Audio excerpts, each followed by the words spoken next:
All right, 10 o'clock on this Friday morning. Thanks for joining us on WFMY Plus for an extended forecast on what we can expect as we go into this afternoon. Meteorologist Christian Morgan alongside with you. Glad to have you tuning in. Hopefully to be able to answer all of your weather questions as we go into this afternoon. Now, I will tell you the whole deal here is that this is a quick hitting system this afternoon that we've been talking about. If you've been tracking along with us the last couple of days, you'll know that we are expecting a line of severe storms. That's why we're doing this extended weather coverage for you this morning.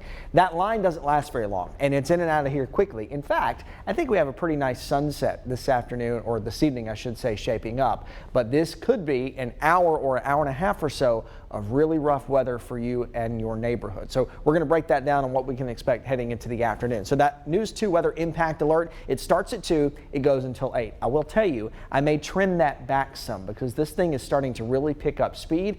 And for us, I think it's really out of the triad by 6 or 7 o'clock. So that's going to be good news. Your Friday evening, Friday night is going to be quiet. It's just a small window in the afternoon that we're going to have to watch. So right now, the alert's from 2 to 8. We'll let you know if that gets adjusted. Damaging wind is our main concern. We also have a concern for hail today.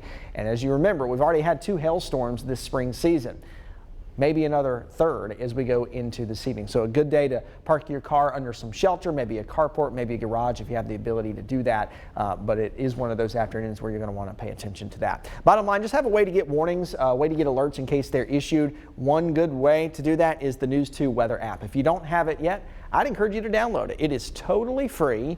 You get alerts pushed there. You get a forecast there. You also have interactive radar there. So if you're wondering what's happening in the weather, you're wondering where the storms are, you can see it right on your phone and you can track those just like we do here in the Weather Center. So that's a great tool to have no matter what kind of platform you have, Apple, Android, what it may be, the app will work for you. Here's what it looks like across the Piedmont now, 10 o'clock this morning.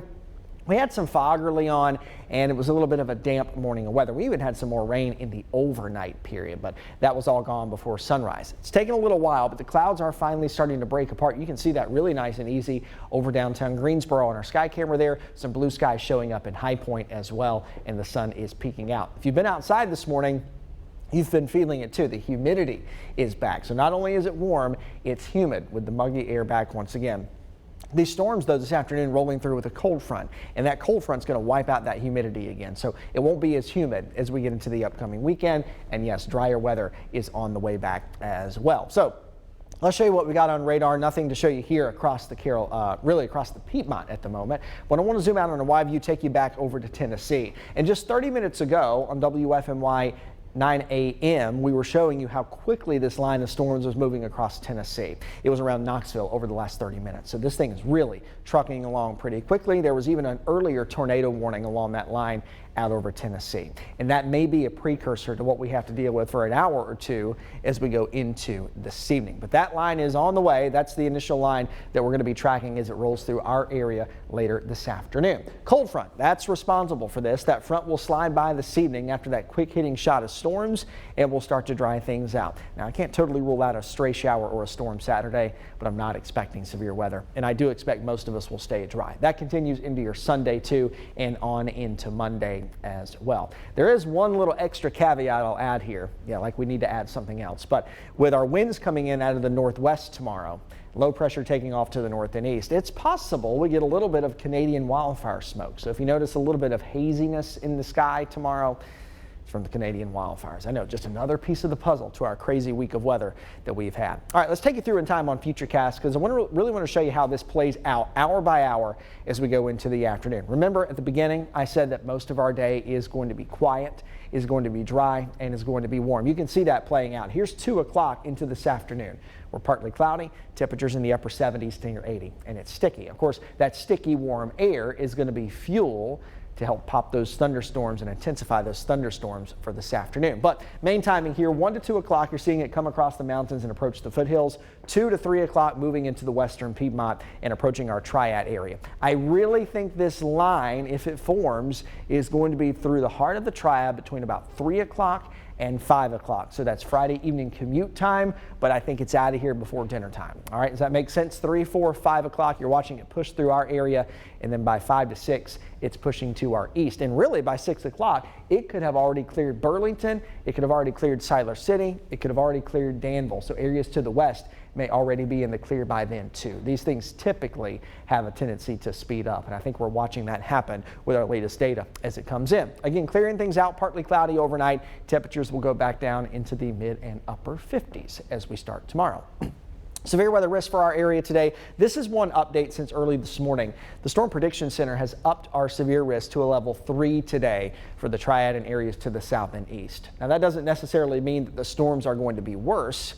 It just means that there's more confidence, higher confidence that there will be some strong or maybe severe storms in these areas, and mainly for damaging wind. That's going to be our main concern today. I'm going to step out of the screen here just a second so you can see what we have here. As far as our risks go, again, the wind concern is the highest. You'll see that on the right side of your screen, the pink shading there over parts of the Triad. So there's a pretty significant risk for high winds or damaging wind gusts today. There's a medium risk for hail. Again, we've already had 2 hailstorms this year. We really don't need a third one, but you know what to do. You know how to prep for that. And the tornado risk is there, but it is lower than the hail and damaging wind risk. So all things that we'll be watching as we go into the afternoon. That's why I say you want to have a way to get alerts, want to have a way to get warnings. Even if there's no tornado warning issued, we'll likely have some severe thunderstorm warnings issued as well. So always good to take cover, always good to heed those warnings, of course, when they are issued. Bottom line, though, here's your Friday. We're shaping up to overall a pretty good day of weather, except for that one chunk in the afternoon and the evening. Hoppers have a baseball game tonight. Pretty optimistic that the Hoppers are going to play baseball as we go into this evening. That first pitch is at 6:30, maybe a little bit delayed, but I think the game's going to be fine, especially as we move into the later part of the evening. All right, here we go. Overnight, partly cloudy. Things will start to clear out. We'll dip down into those mid-50s heading into your early Saturday morning. There's your weekend.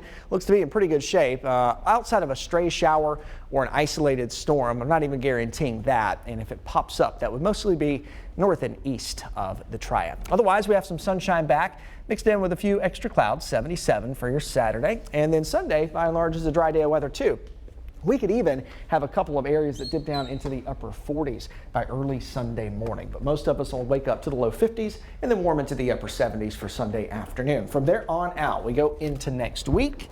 Well, finally some quieter weather. And summer starts to make a return too.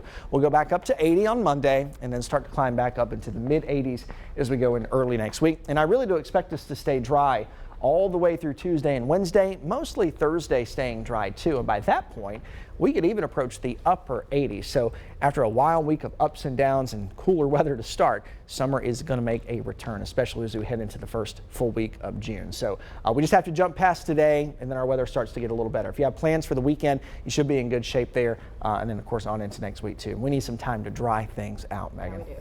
We needed the rain though, right? Oh yeah, oh yeah. It's funny, you know, somebody was asking me earlier in the hallway, are we still in a drought? No, right. We're not in a drought, Okay. but we were, you know, March and April were Sure. really dry months. And then we've kind of made up for that here over the last few weeks. So my garden got watered several times this Yeah. week. My plants yours probably did too. So we do need an opportunity to dry things out. But our drought has been corrected. At least for now. You know, as we go into summer months, the rain becomes more hit or miss. So we always end up in some sort of drought situation, it seems like there. But for now, we're doing okay. You mentioned weekend plans. A lot going on at the ballparks this Yeah. weekend. The Grasshoppers, for example, play Bowling Green at 6:30 tonight. Oh, yeah. You were thinking about adjusting the end time for this storm, but wanted to err on the side of caution. Do you think the game will go on as scheduled at 6:30, or could first bat get delayed? Depends on how quickly the field can drain. You know, they do a really Yeah. good job here in downtown Greensboro with that. So with the storms exiting our area by 6-ish, I really honestly think they're gone by then. Okay. The game could start on time. If not, maybe a little bit delayed, but I don't think very much. They do a good job, you know, covering the field. It has, you know, great drainage. So I think the game should mostly be on time. So if you're planning to go to that, Yeah. I think you should still probably plan on that. You know, if you get there and you have to wait 30 minutes, there's nothing wrong with that Yeah. either. And once this is done, it's done, right? It's not going to stop and then Right. start up again 8, 9 o'clock tonight. Right. This is not, you know, yesterday we had some storms across the area Yeah. and some big time rain, some really surprising at our house. flooding down south of our area. You know, you go down to the Baden Lake area, New London, down to Albemarle, yeah. Stanley County. Those folks had some flooded roads, which was kind of a surprise to me. But everything yesterday was scattered. You know, it would rain, it was stormed, and the sun would come out for a while, heat it Yeah. up, and then we'd do it all over again. Today's not really that case. We have that front moving through, and it's fast. So this is one quick shot as it Okay. moves through. So that's why I said earlier, you know, it may be storming at your house, but it may only storm at your house for like an hour. Okay. That hour though could be rough and could pack a punch. So that's where we pay attention, but it's only that small chunk of time in the afternoon. We know the pools are already open across our area, so many people looking forward to going this weekend, so we'll really have to watch just tonight and then clear from here. Yeah, I think we're in good shape. You know, I've kept a very low chance of a pop-up shower or storm in the forecast. Tomorrow, I think it's mostly north and east of the triad. Okay. So I really wouldn't hang my hat on getting super wet tomorrow. I think it's a good day to be outside. Sunday, same thing. And then we sort of lose any kind of rain worry going into next week. I want to talk about hail for a minute. Yeah. We've already had 2 systems so far this spring that have brought significant hail. We talked with auto body shops this morning. Our Giselle Thomas was reporting if you joined us on our earlier newscast, and she said they're backed up for weeks now with cars needing to get in for hail repairs after insurance finally approves the claim. Tonight could bring another slew of folks needing repairs from damage. Why has it hailed, and what kind of weather factors influence the size of the hailstones that ultimately fall? Good question. I'll start with this firsthand from experience. I'm still waiting on mine to be repaired. So that's how long it takes. You know, the storm that caused the damage on my truck was in March. That was the first one. Wow. So, you know, by the time I got an estimate, got insurance approved stuff, you know, it was April. And at that point, he's backed up till June and July. So it's going to take a while. As far as why we've seen so much hail, when you think about springtime, it's really a transitional period. You know, we're not really stuck into the stagnant heat and humidity. So in spring, there's still a lot of cool air. You know, we get a lot of cold fronts that come through. That's what we have today. And so up above our heads, we have cooler air. Yeah. And big differences in systems that move through cause big weather changes. So the big weather change that we have now coming is causing the storms to form. Up above our heads, though, it's still cold. Right. And so when you have a strong thunderstorm, we have updrafts and thunderstorms, and that's basically how fast the air is rising. Right. And so when those are strong and the air rises really fast, it can shoot all the way up to those really cool levels. And when you're shooting water up into freezing levels, it freezes. Sure. And then as it starts to fall, that strong air and that strong updraft of the storm pushes it back up. So it kind of keeps refreezing over and over and over again and getting those layers. So because it's so cold up above our heads still right now, that's why we've had such a hail risk. You know, you're coming out of winter and into summer, so there's still going to be some cold air around. Same kind of thing goes for fall. You know, you move from heat to cold.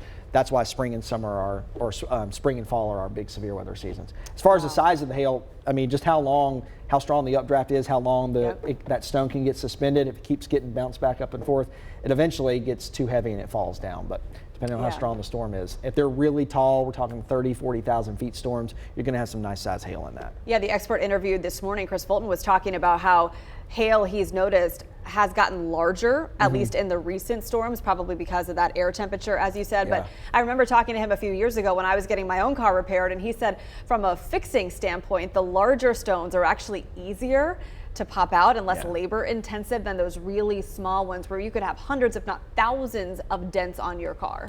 He went through mine and found stuff I didn't even see. I mean, easily see the ones on the hood, right over the roof, but the ones on the side that you don't catch are tiny little dings, smaller than my pinky nail.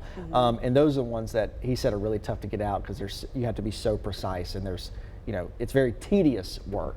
Okay, so if we don't want to take the chance and be out on the roads or parked somewhere without covering in a hailstorm today, are we looking at that whole 2 to 8 time frame window, or could you pinpoint it a little narrower? I'm going to say this, I can pinpoint it narrower, but depending on where you live, if you're in the western Piedmont and you're in the foothills, it's closer to that 2 p.m. timing. If you're east of Burlington and you're closer to Mebane, over toward the Raleigh area, you watch us on streaming or over the air that way, it's closer to the 7 and 8 time frame. For the heart of the triad, though, Greensboro, Winston-Salem, High Point, Burlington, Asheboro, Reidsville, all Lexington, Denton, Montgomery County down to Troy and Biscoe, that's really 3 to 5 is really our window there. So that's good to know. Yeah, so if you have evening plans, I think really once we get past 6 o'clock, you're going to be fine. Like I said, I think the ball game's going to be fine. It's just that small chunk of time we got to watch this afternoon. If you have the chance to take your work remotely and finish out the day at home, maybe today's the day to do it. Yeah, beat the evening commute home, because this is rolling through right in the heart of that. A lot of people leave work early on Friday anyway, 4:30. That's when it's likely going to be pushing through. So plan accordingly for that if you can. can. Yeah, you don't want to be driving through a hailstorm down the interstate. You got that right. Hey, we appreciate you joining us for our streaming here on WFMY Plus. We have weather coverage throughout the day today continuing. Yeah. We'll be on top of it for you. We'll have another one of these extended forecasts following our noon show. So 12:30, we'll be back on WFMI Plus with an update. And of course, if storms warrant it, we'll be on more than that. Just have a way to get warnings today. Make sure your alerts are turned on your cell phone. Again, the News 2 app is a great way to do that. Just make sure that you're in the know so you know what's headed your way. All right. Thanks again for joining us on WFMY Plus. We'll see you for our next weather update and then again on television on air for WFMY News 2 at noon. See you later.